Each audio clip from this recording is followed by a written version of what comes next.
JRVB d'aujourd'hui est consacré à la pastorale de la santé. Nous allons poser un regard non seulement sur le calvaire que connaissent les malades en milieu hospitalier, mais aussi et surtout sur l'accompagnement spirituel auquel ils ont droit. Mais avant tout, nous vous proposons de suivre le docteur Félicien Tonnet, psychiatre, qui trace l'itinéraire thérapeutique d'un malade camerounais. L'itinéraire thérapeutique pose un grave problème dans notre environnement. Il est truffé d'embûches liées aux croyances, liées aux interprétations de la maladie et liées aux attitudes à la fois des soignants et des familles. Le malade peut accéder facilement ou difficilement à la structure de soins parce qu'elle est distante ou parce qu'il croit que cette structure ne peut pas soigner la maladie. Ou encore, ils viennent à l'hôpital pour vous proposer de commencer une partie du traitement, sachant que la composante culturelle de la maladie sera soignée ailleurs. Nous sommes donc en train de constater que, en plus de la gravité des maladies ambiantes, notamment l'épidémie du sida, le malade va vers le lieu de soins en passant par des ailleurs multiples. Parmi ces ailleurs, nous avons la médecine traditionnelle, que nous sommes en train d'explorer, heureusement, mais nous avons cette génération d'églises nouvelles et de cadres de prière, d'exorcisme par des initiés ou pas, qui, malheureusement, vont être la cause des consultations tardives. Même quand il s'agit du paludisme, hélas, le malade croit en première intention.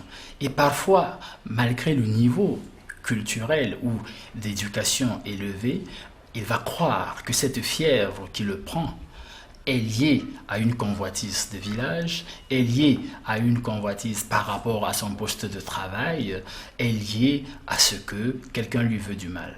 En fait, il s'agit d'un vécu culturel que nous devons bien comprendre parce que en Afrique, nous avons la culture qui nous permet un enseignement de la cause à effet. Quand on est malade en Afrique, il existe une signification à la maladie. La maladie a un sens que les Africains connaissent et généralement, quand ils viennent vers nous, ils ont déjà une partie de la réponse, à la fois de la signification et du sens de la maladie. Il est donc très important que nous, les soignants, nous prenions en compte cette composante qui risque d'être parasite et qui peut freiner l'efficacité et l'efficience de notre travail. L'automédication arrive donc maintenant de ce que, malgré les efforts du gouvernement en matière de gestion du médicament, des substances actives qu'on appelle des médicaments peuvent être trouvées au bord de la route sans tenir compte de la conservation, sans tenir compte de la qualité et sans même pouvoir garantir de la réalité du médicament. On peut imaginer qu'une capsule dite ampicilline au bord de la route sur un trottoir a un contenu soit de farine ou pourquoi pas de substances psychoactives qu'on appelle des drogues. Ce sont des risques importants, mais les gens vont y aller parce qu'il y a des déterminants de leur comportement. L'un des déterminants, c'est le fait que le niveau socio-économique ne leur permet pas d'aller à la pharmacie où le médicament, quoique présenté en générique, continue à coûter encore un peu cher. Il est établi dans certaines études faites rapidement que le coût des traitements après ces itinéraires longs sont plus chers avant la porte de l'hôpital public. Et le séjour à l'hôpital public vaut parfois le 10e ou le 20e des dépenses par rapport à ce qui a déjà été fait lorsque, en achetant gibier, animal pour sacrifice ou en faisant des longs voyages pour des initiations rituelles dans des forêts retirées, le patient revient malheureusement toujours pas encore satisfait. Les dépenses sont importantes, les dépenses auraient pu être évitées, mais cette pauvreté, j'ai failli dire psychologique, qui fait que malgré l'offre qui est faite, le sujet ne discrimine pas rapidement où il devrait aller pour avoir la réponse au bon moment, passe par d'autres aspects, mais qui ont quand même une raison d'être, parce qu'il croit que depuis les ancêtres, c'est par là qu'on commence avant d'arriver à l'hôpital. Après ce difficile parcours thérapeutique, le malade arrive enfin à l'hôpital, fatigué, épuisé, ruiné et désespéré. Mais à l'hôpital, l'accueil et la prise en charge laissent à désirer. En l'absence des médecins chevronnés et des spécialistes, pour la plupart occupés à se faire du fric dans les cliniques privées, les infirmières qui n'ont parfois pour seule référence que leur bonne volonté ne savent quoi dire aux malades. Pour une douleur cancéreuse, par exemple, elles prescrivent quelques antidouleurs suivis de ces quelques mots. Ce n'est rien, ça va passer. Pendant ce temps, la maladie rigole à l'intérieur du patient. Quand après quelques jours d'attente et de souffrance, le médecin spécialiste arrive enfin, il est souvent trop tard. Avec un calme imperturbable, il recourt à l'acharnement thérapeutique. Les ordonnances se succèdent à un rythme insupportable. Pendant ce temps, les proches, entre colère et résignation, attendent l'inévitable. Du coup, deux camps se forment. D'un côté, le corps médical avec ses codes, ses certitudes et ses faiblesses inavouées, et de l'autre, la famille que personne n'ose plus regarder dans les yeux contemple le corps de son malade devenu difforme, bardé de tuyaux, cerné d'écrans de contrôle. Vous avez compris, c'est la fin. C'est ainsi qu'on meurt dans nos hôpitaux au XXIe siècle dans l'indifférence totale, saluée par le silence des machines. Parce que le monde de la santé, c'est la santé de l'homme et du monde, alors il faut humaniser nos hôpitaux. Le corps médical doit concevoir son rôle auprès des malades comme une passion, un sacerdoce et non comme un métier. Les malades arrivent très tôt, mais on attend 3, 4, voire 5 heures avant d'être reçu par le médecin. Et même quand on a pris rendez-vous la veille, on n'est pas prioritaire. Alors qu'on pensait qu'après avoir pris un rendez-vous, on devrait être enregistré en priorité par rapport à ceux qui arrivent le lendemain. Les infirmiers doivent être capables de distinguer les cas urgents. Regardez une main qui tremble comme ça, depuis 6 heures elle est là. On doit la prendre en priorité. On doit aussi chercher à recevoir les vieux comme nous. On a droit au traitement gratuit. On vient, quand bien même on paye, on ne nous reçoit pas comme il faut. J'ai interdit la montre à l'homme noir. La montre est inutile. Le docteur a la montre. Le malade a la montre. Mais vous quittez ici à 0 heure, alors que vous êtes venu à 6 heures du matin. À tous ces problèmes rencontrés à l'hôpital s'ajoutent les erreurs impunies, la faiblesse des plateaux techniques, le coût élevé des examens et des médicaments, etc. Ma malade, plus particulièrement, elle souffre d'une insuffisance rénale et on a des problèmes à lui faire la dialyse régulièrement, parce qu'il y a de temps en temps, il n'y a pas de matériel, il n'y a plus de machines. Et puis ce qui fait que fait la dialyse toujours en retard. Je dirais que la santé coûte extrêmement cher, surtout au niveau des examens. Si quelqu'un n'a pas l'argent, il peut mourir à la maison parce qu'on vend le produit cher. De petits climax, qu'on me met dans cette, dans cette perfusion, coûte 7 000 francs. Hein? Quelqu'un, n'est-ce pas, qui n'a pas un niveau de vie élevé. On appelle ça ici l'hôpital central, maintenant la clinique centrale. Parce que chacun veut s'enrichir à partir d'ici. Face à tous ces problèmes connus de tous, le malade qui souffre se pose des questions sur le sens à donner à sa vie. Il comprend alors qu'il lui faut un accompagnement, car la maladie et la souffrance peuvent aussi déboucher sur un renouveau spirituel. Et c'est en ce moment qu'intervient le pasteur ou le prêtre. Le prêtre a pour vocation principale de donner à la souffrance un sens. Pas seulement de lutter pour qu'elle disparaisse, mais donner un sens aussi bien à la maladie que à la santé d'ailleurs. Et pour ça, nous avons à imiter Jésus-Christ, qui a guéri tant de gens. Le tiers des évangiles est composé de récits de guérison. Tiers. Mais Jésus était venu pour plus que la guérison. Si vous voulez, il était venu pour la guérison avec un grand G, qu'on appelle encore le salut. C'est un autre mot de la guérison avec un G majuscule.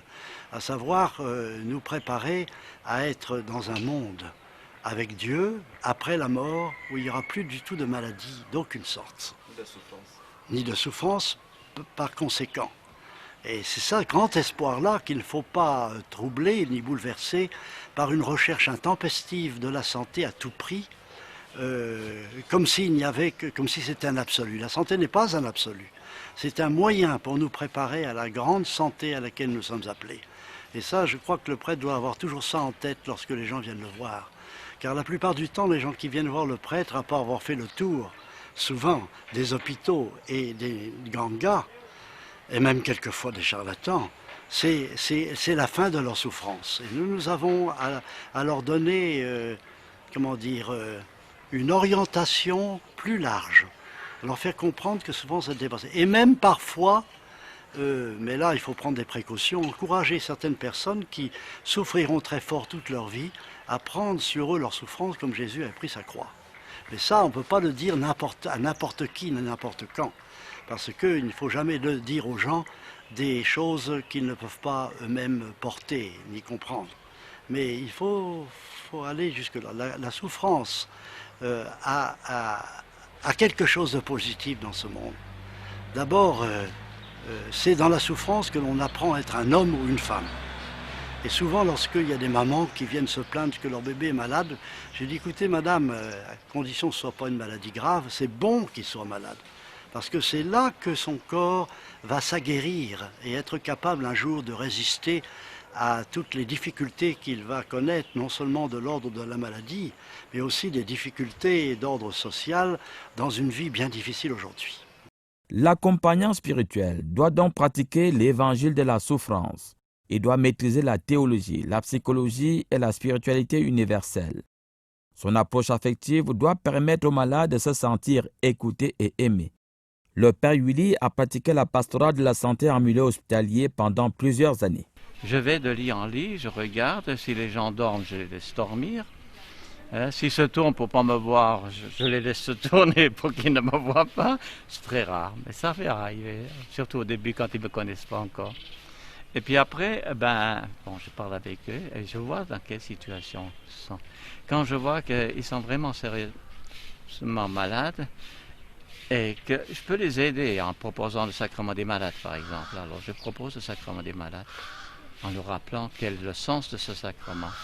Que ce n'est pas parce qu'on va mourir, mais au contraire. Et ma propre mère, elle l'a reçu au moins 12 fois.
Alors quand on voit tant de souffrance dans la journée, qu'est-ce qu'on ressent?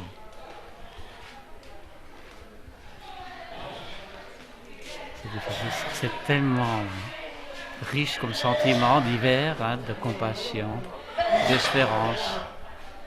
Je dirais presque aussi, parfois de joie, quand on voit comme les malades répondent pratiquement à l'appel de Dieu finalement, c'est ça. Et ce qui me console surtout dans le ministère et qui m'aide énormément, c'est de voir la paix que trouvent les gens dans les rapports qu'on a avec eux. C'est la paix, c'est la confiance. Comme j'étais à Lourdes autrefois, pour voir une journée de malade, ce que j'avais constaté là-bas, je dirais je le constate ici. Les gens, il y en a qui sont guéris aussi. Pas de miracle, mais de guérison. Parfois, il arrive, j'étais étonné, une jeune femme qui me demande le sacrement aussi, différents sacrements. Je donne, et puis, à un moment donné, elle m'a dit, mon père, Enfin, elle allait mourir. Et remettons ça entre les mains du Seigneur. Lui, il sait ce qu'il faut faire. Hein. Elle me demande un chapelet. Je n'avais qu'un chapelet sur moi. Et puis, d'ordinaire, je ne donne pas. Hein. Mais là, j'étais poussé à le donner. Je donne le chapelet. 2 jours après, je la vois dans le corridor en train de dire le chapelet. Et après, elle a disparu. Je ne sais pas si elle est morte ou si elle vit. J'en sais rien. Mais pour dire, mais elle a trouvé la paix, la joie et puis la force de continuer à vivre, au moins pendant 2 jours. Je trouve que c'est ça, justement, on redonne espoir aux gens, même s'ils n'expliquent plus hein, de guérir, parce qu'ils ne sont pas sots les gens. Hein. Alors, mais ils se mettent dans la réalité et disent, bon, ben, faisons confiance à Dieu. Hein. On a quand même des preuves qu'il nous aime, il va nous aimer jusqu'au bout. Et comme il est miséricordieux, eh ben, allons-y en paix, remettons-nous entre ses mains et il saura que faire de nous.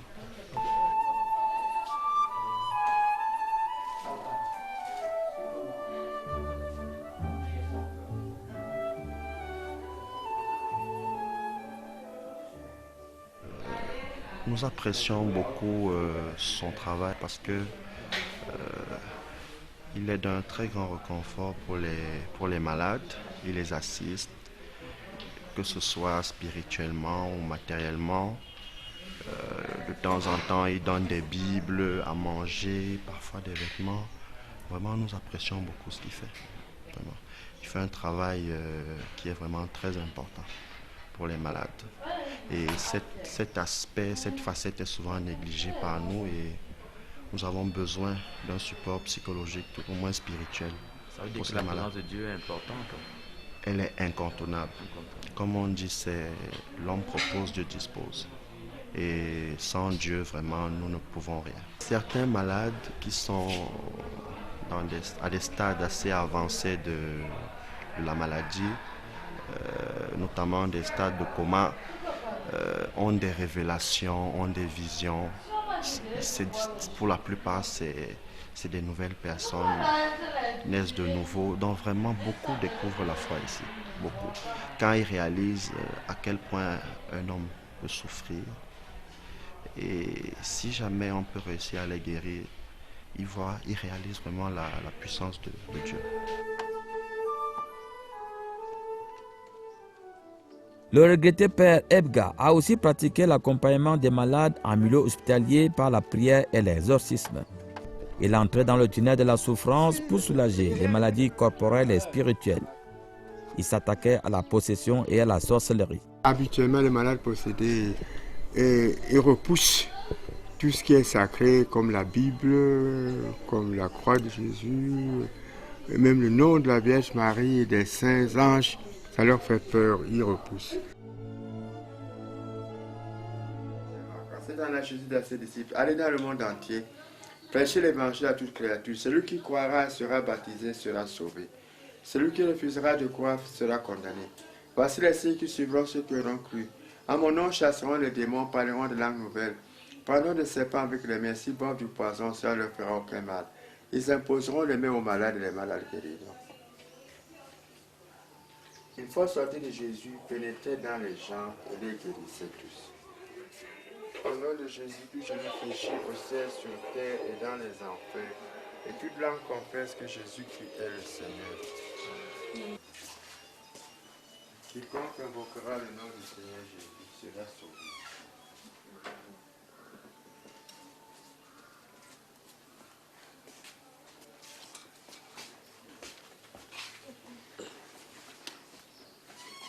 Une fois sorti de Jésus, pénétrait dans les champs et les guérissait.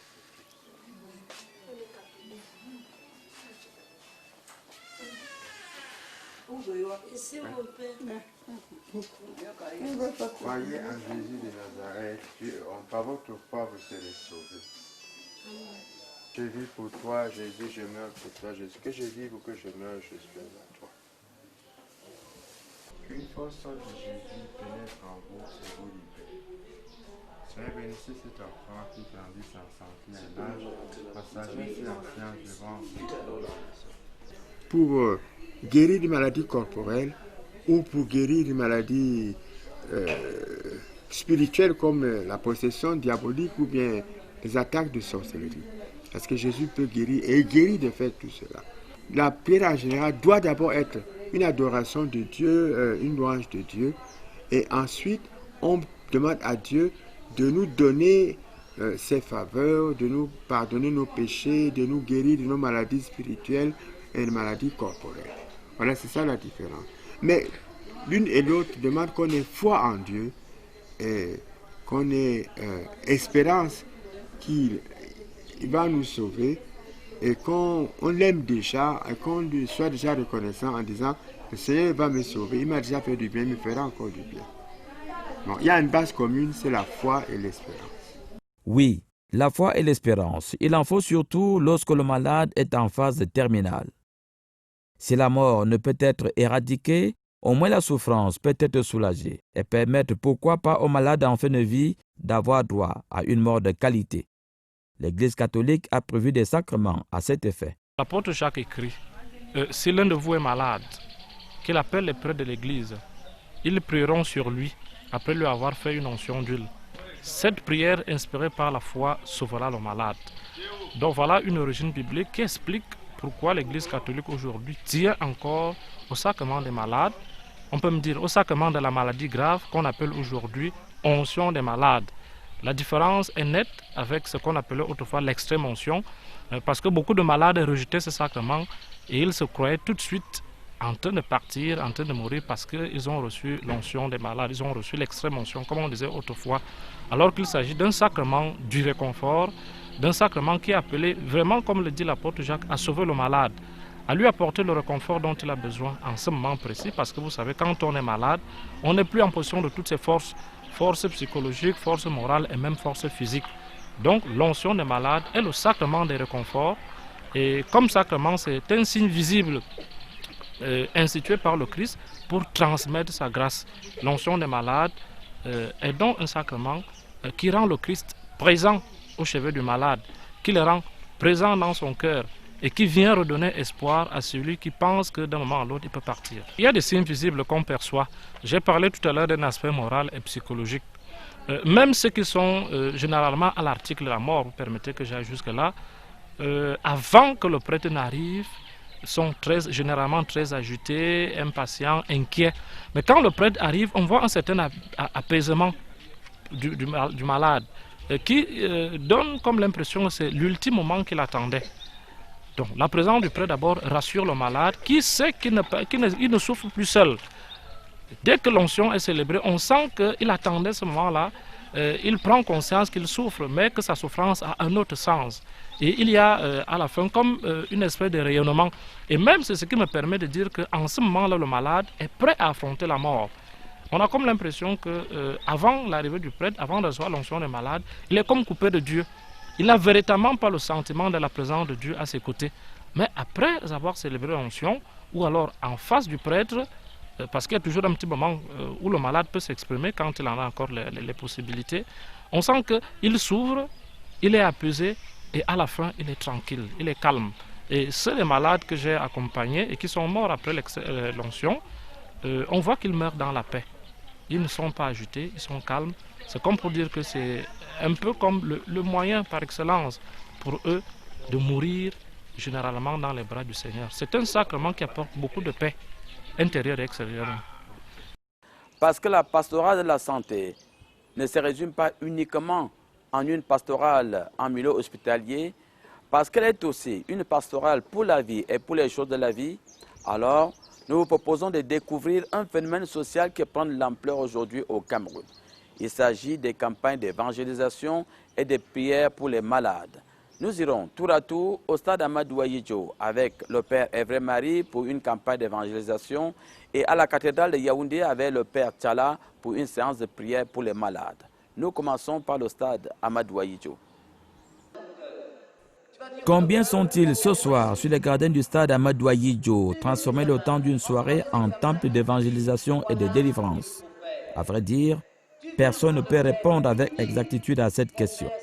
Ce que nous savons et que nous voyons, c'est qu'ils sont tous venus et qu'ils sont tous là au rendez-vous de Christade avec le Père Hervé-Marie qui, bien que de culture occidentale, admet qu'il y a une santé naturelle et spirituelle. Moi, je crois volontiers aux maladies qui proviennent des forces du mal.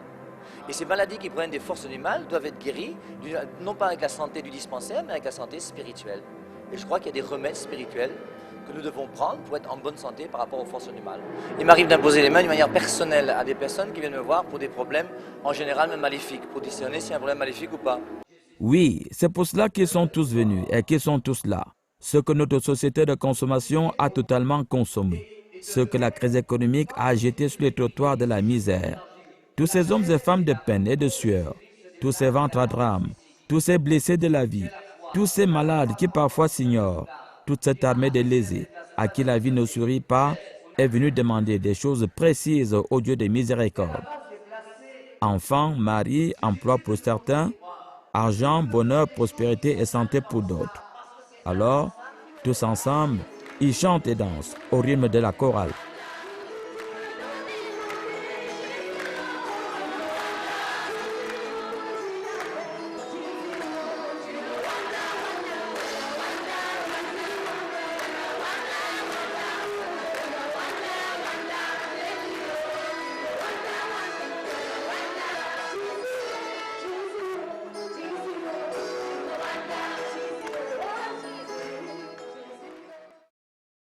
Seigneur Jésus, tu es là présent dans le très saint sacrement de l'autel. Et durant ton ministère terrestre, tous ceux qui t'ont interpellé, tu ne t'es pas dérobé de leur regard, tu n'as pas été sourd à leur cri. Maintenant, nous te prions, nous te demandons, parce que tu es là dans le saint sacrement de l'autel, de toucher tous ces enfants qui sont là et qui souffrent dans leur corps, dans leur vie, des choses dont ils sont victimes. Ils ont été touchés par l'ennemi, par le malin, par le diable. Jésus, je te prie, par ton sang versé sur la croix, de brûler tout cela, de briser tout cela, parce que tu es venu dans ce monde pour briser les œuvres du diable et les œuvres du mal. Anéantis tout cela, toi, lumière du monde, qui es venu à Bethléem pour faire la joie des bergers, la joie des pauvres et des petits, pour donner la paix à ce monde. Donne-nous ta paix ce soir. Donne ta paix à nos cœurs, dans nos âmes, dans nos vies. Viens penser aux blessures, nos cœurs brisés. C'est une journée de joie. Vous savez, il n'a pas donné aux chrétiens catholiques particulièrement de se retrouver et de se mettre dans une situation de fête. Généralement, on a l'impression que c'est les mouvements d'église réveillés. Les mouvements d'église réveillés qui ont ce genre d'activité. Et ça nous permet au moins de réveiller notre foi qui s'est endormie. J'ai approfondi ma foi, j'ai accepté Jésus à moi. Tout est merveilleux, je suis là avec tous mes enfants, ma petite soeur et toute ma famille. Habituellement, les cérémonies comme celle-ci, pour moi, sont des cérémonies dans lesquelles il est bon de pouvoir essayer d'aider les gens qui ont des blessures ou des problèmes maléfiques. Et c'est pour ça que c'est en fonction des problèmes maléfiques des gens et en fonction donc des blessures qu'ils peuvent avoir qu'il est important d'invoquer le nom de Jésus-Christ. En invoquant le nom de Jésus-Christ, bien de laisser Jésus-Christ agir en eux pour qu'ils puissent connaître une délivrance ou une guérison. Moi personnellement, je crois au miracle, bien sûr, puisque le Christ en fait, mais je crois bien que ce n'est pas sa manière habituelle d'agir. C'est toujours une manière pour moi assez extraordinaire de montrer qu'il est plus fort que nous. Mais l'important, ce n'est pas que les gens soient miraculés. C'est pas ça pour moi qui est important. Un jour, il m'a été dit au stade Bapelépé à Douala qu'il y a une personne qui a été guérie du sida. Elle est venue me voir pour me le dire. Je suis content pour elle. Mais l'important pour moi, c'est pas ça.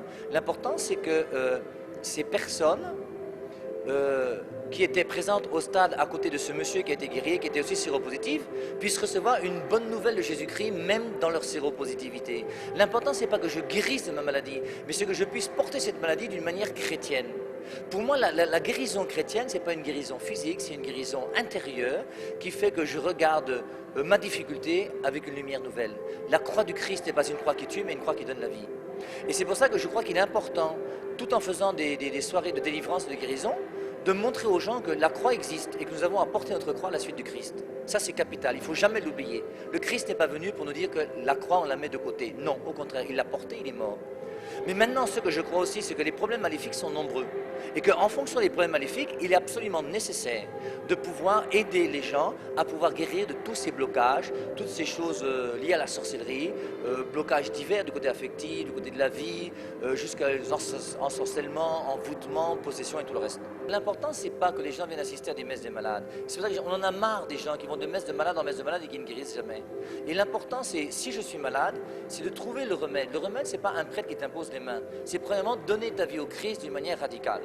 Si tu vis en concubinage, fais un effort pour te marier à l'église. Si tu es incorrompu, arrête la corruption. Si tu vis dans le péché, si tu vas chez les marabouts, si tu n'arrêtes pas, Dieu ne pourra pas t'aider. C'est ça que la première des choses à faire, c'est de donner sa vie au Christ d'une manière radicale. Et ensuite, deuxièmement, s'engager dans l'église avec tous les sacrements, qui sont des moyens que Dieu nous donne pour nous aider. Et en troisième lieu maintenant, par rapport au problème maléfique, c'est la prière à Saint Michel. Dans Apocalypse chapitre 12, à partir du verset 7, on voit comment Saint Michel et Lucifer ont eu un combat entre eux, et Saint Michel a été vainqueur de Lucifer, qui est Satan.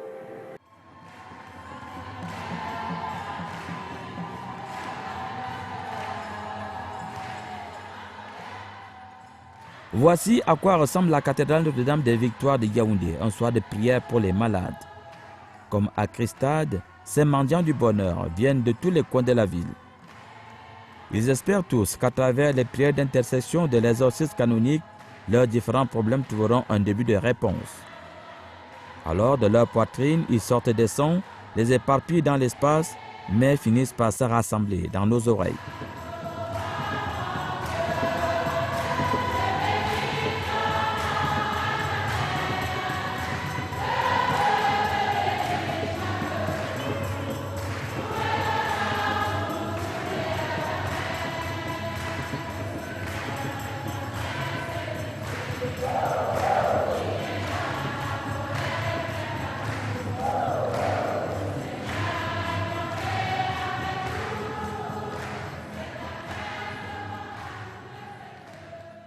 La prière pour les malades consiste à leur apporter le secours de Dieu dans leurs épreuves. Parce que Dieu est celui qui nous assiste, qui nous aide, qui nous soutient en toutes choses. Et alors, au moment de la souffrance, au moment de la douleur, au moment de l'épreuve, il est tout à fait indiqué qu'on puisse faire appel à ce Dieu-là pour que lui-même nous soutienne, même quand la douleur ne part pas, mais au moins que nous ayons son soutien. C'est ce qui motive la prière pour les malades. Ça peut arriver qu'on puisse guérir, et quand bien même on ne guérit pas, on ne perd pas courage, on ne se décourage pas, on ne peut pas se déconcentrer, parce que vous voyez, ce qui amène souvent les gens au suicide, c'est du fait qu'ils n'ont plus de soutien. Quand ils sont séparés de Dieu, peut-être même séparés des hommes, ils peuvent perdre pied et amener à supprimer leur vie. Mais alors, quand vous avez le soutien de Dieu, vous savez quand même que même si l'épreuve ne finit pas tout de suite, vous n'êtes pas pour autant abandonné à vous-même. Dieu est avec vous. Et que cette épreuve-là peut même vous être utile pour vous-même, pour votre propre fortification, pour votre propre encouragement, pourquoi pas pour votre propre purification. La prière pour les malades n'est pas liée à l'ordination sacerdotale ou épiscopale ou je ne sais pas quoi. C'est d'abord lié au baptême. Tout baptisé est appelé à aider les malades, à prier avec eux. Dans l'évangile de Marc, au chapitre 16, Jésus indique les signes qui accompagneront les croyants. Parmi ces signes, il y a la prière des malades avec impulsion des mains, et on dit très bien que ces malades à qui on impose les mains par la foi peuvent bien guérir. Et Saint Jacques nous indique même que, bon, là, c'est un cas particulier, quand on est malade, qu'on appelle les anciens de l'Église, les prêtres, qu'on prie pour le malade en lui faisant des onctions d'huile. Si cette prière est faite avec la foi, le malade peut guérir et sera sauvé. Donc peut-être qu'il y a un charisme, Mais il faut reconnaître que Dieu soutient toujours ceux qui prient pour les malades. Il faut d'abord commencer et prier. Voilà pourquoi moi, je recommande toujours que les malades, non seulement qu'ils prient pour eux-mêmes, mais qu'ils puissent aussi prier pour les autres malades. Et je demandais aussi dernièrement que les parents puissent prier pour leurs enfants malades. Le Seigneur arrive toujours à guérir. Chaque fois qu'on prie, si Dieu nous donne tout, pourquoi ne donnerait-il pas la guérison quand on la lui demande? Je pense que même s'il y a un problème de charisme, mais il y a d'abord la volonté de vouloir le faire et puis l'aide de Dieu vient après.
Avec tout ce monde qui vient après pour ces messes, il ne m'est pas possible de procéder à des impositions de mains. Mais nous faisons des intercessions, c'est-à-dire nous présentons tous les besoins des hommes au Seigneur, toutes leurs souffrances, toutes leurs maladies. Et il arrive qu'en pleine assemblée, quelqu'un puisse dire « moi j'ai guéri » ou bien après l'assemblée, ils viennent rendre témoignage pour dire que j'avais trouvé guérison et j'avais trouvé soulagement, etc. C'est ce que nous vivons. Pratiquement, moi je ne peux pas faire les impositions de main parce que je m'occupe de beaucoup de malades. Ils sont nombreux à venir à ma suite. Mais dans un cas particulier, quand je fais par exemple le sacrement des malades, là, bon, l'Église nous recommande d'imposer les mains, et là, je fais l'imposition des mains. Les gens, je pense, se sont rendus compte que ce n'est que Dieu qui puisse les aider. Je pense que c'est pour ça qu'ils viennent. Parce qu'il y a beaucoup qui viennent me dire, ah, moi je n'ai pas, devant mes difficultés, je n'ai pas voulu aller chez les marabouts, d'autant plus que chaque fois que je suis parti, j'ai trouvé échec, je n'ai pas trouvé soulagement. Alors je me dis, c'est certainement chez Dieu que je vais trouver la solution. Alors ils viennent donc nombreux parce qu'ils se rendent compte que partout ailleurs, c'est relatif. Le succès est relatif. Alors avec Dieu, il n'y a pas de relativité, tout est au point. Alors ils viennent donc en masse, je pense. C'est ainsi que moi je peux expliquer cet engouement. Ouvrez vos contenants pour la bénédiction du Saint-Nom.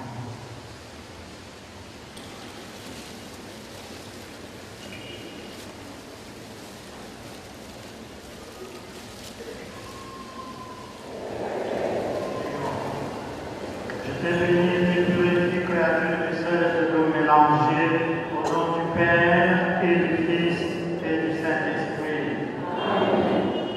Je te purifie par la croix de Jésus-Christ. Je te purifie par l'Esprit Saint. Je te purifie par celui qui a ordonné que tu sois mêlé à l'eau par le prophète Élisée quand il disait: c'est le Seigneur qui le dit, cette eau sera saine. Il n'y aura plus en elle ni mort ni stérilité. Je t'adjure au nom de celui dont la bouche divine a parlé aux apôtres en ces termes: vous êtes le sel de la terre, que votre cœur soit comme un sel, comme le sel purifié, que tous ceux qui te prendront au sein soient sanctifiés dans leur âme et dans leur corps.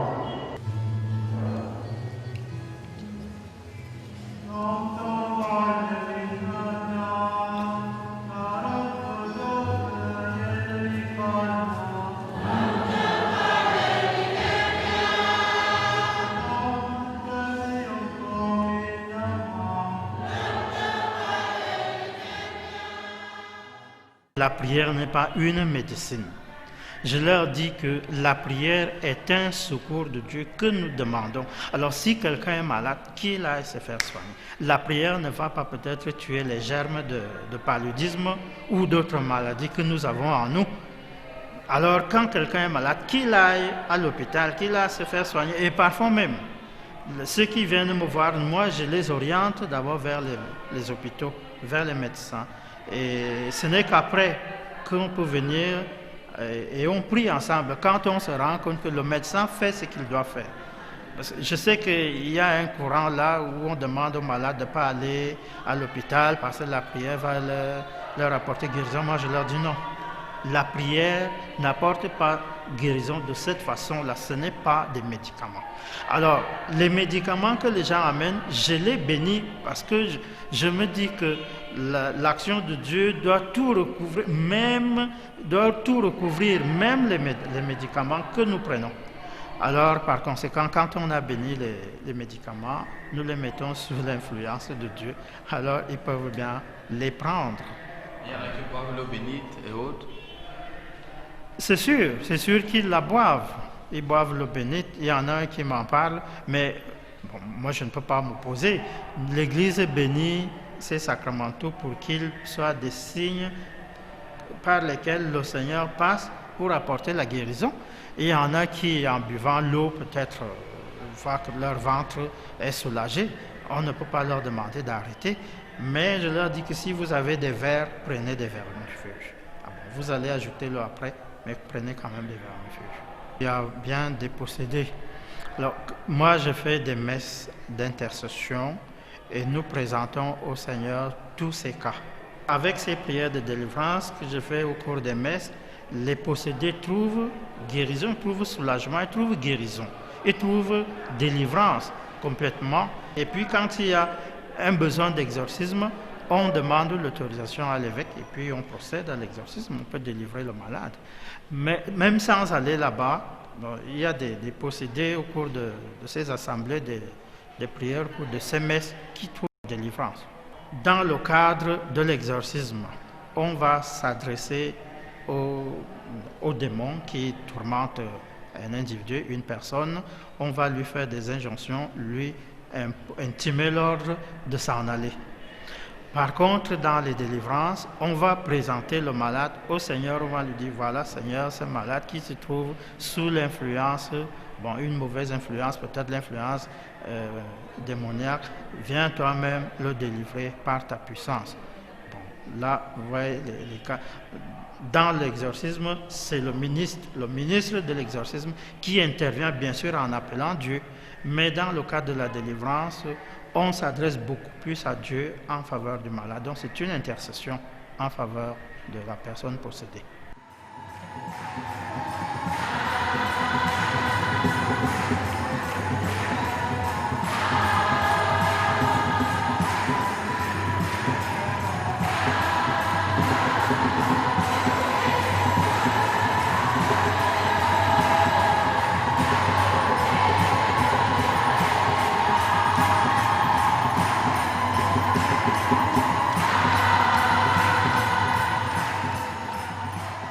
J'avais un mal au niveau de la gorge, un mal qui a duré.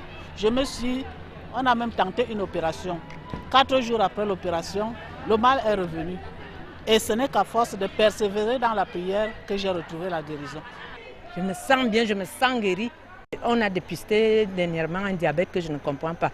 Mais maintenant, depuis que j'ai commencé à faire cette prière, je me sens très bien. Ma glycémie baisse de jour en jour. J'ai mal à la poitrine. Je ressens des douleurs d'un ver qui me pique au niveau de la poitrine. J'espère guérir. J'étais paralysée d'une façon que les gens me fuyaient même en me regardant marcher.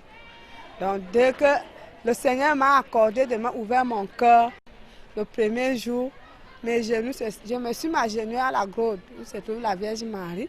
Mes genoux se sont collés sur le sol. J'ai prié le rosaire. J'ai pleuré même. Je pleurais devant ma mère. J'ai retrouvé ma guérison. Même comme je boite là, tout ça, ça ne me sert absolument à rien. Puisque c'est ici là au niveau des orteils que je sens un peu mal. Donc moi-même, je sens que je suis déjà dans ma guérison. Il est intéressant de voir que la maladie a plusieurs facettes. Elle a des facettes physiques, elle a des facettes psychologiques, elle a des facettes sociales. Et ici, nous sommes souvent confrontés à des collaborations avec ce qu'on appelle les aumôniers qui travaillent avec nous dans des hôpitaux. Tant il est vrai, nous travaillons pour résoudre le problème de santé. Mais en fait, cette souffrance qui est physique, mentale et sociale a souvent trouvé une solution lorsque, en fonction de la foi et de l'obéissance religieuse d'une personne, un prêtre, un pasteur ou quelqu'un qui intercédait pour eux venait et les amenait à ce qu'on entend dire la paix pour certains, l'apaisement pour d'autres, ce qui sont des stratégies qui améliorent la situation et le vécu de la personne en désespoir.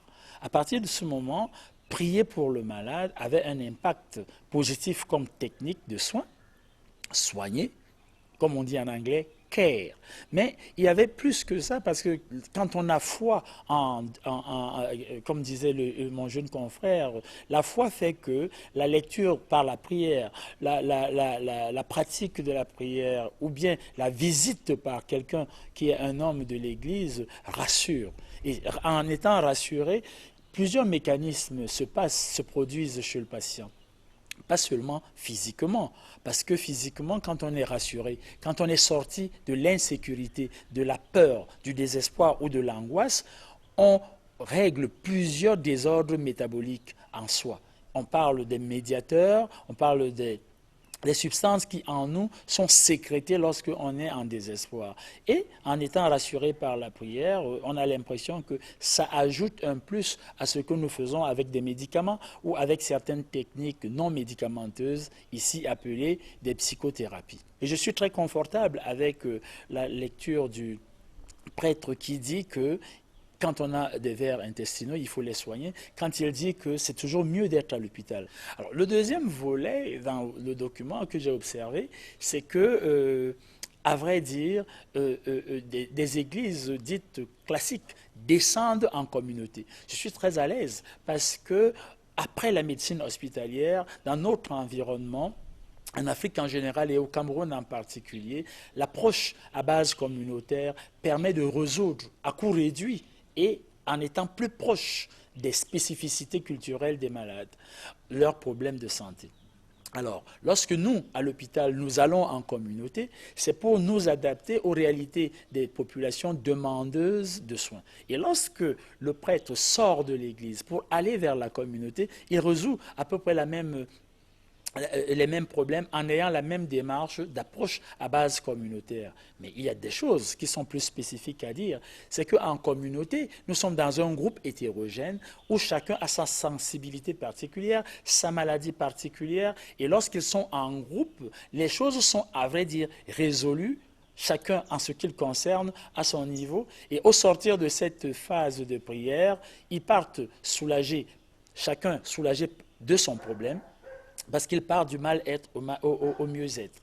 Il est très intéressant dans ce document de montrer la compétition qui s'installe entre ces églises classiques qui ont compris que si elles continuaient à rester à l'intérieur des chapelles, elles laissaient un espace large à des églises réformées ou de réveil qui parfois sans grande théologie ou sans nécessairement avoir la capacité par la profession à la prière ont amener des masses à un charlatanisme, la dimension pécuniaire parfois ayant été le problème.